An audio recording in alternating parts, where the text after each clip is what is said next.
പറഞ്ഞു എനിക്ക് നോക്കാം.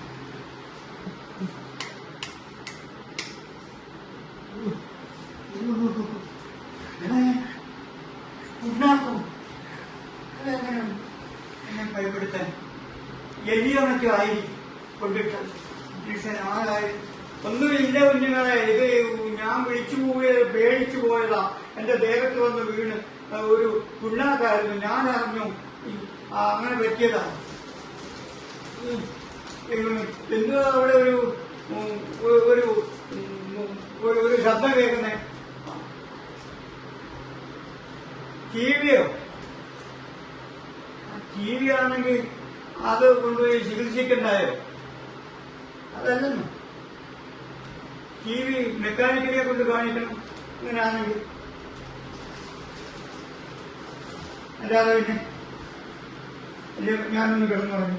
എത്ര സൈസ് ഗുളിക ദിവസം കഴിക്കണ്ടേ? മയങ്ങിപ്പോയി. അവന് ദേഹത്ത് എലിയായിരുന്നു. ആര് കണ്ടു എലിയാണോ പാമ്പാണോ എന്ന് ആര് കണ്ടു? കിടക്കയിലെലിയോ? അങ്ങനെ പറ്റിയതാ. നിങ്ങളൊക്കെ ക്ഷമിക്കേ. എനിക്കൊക്കെ പറ്റിപ്പോയി.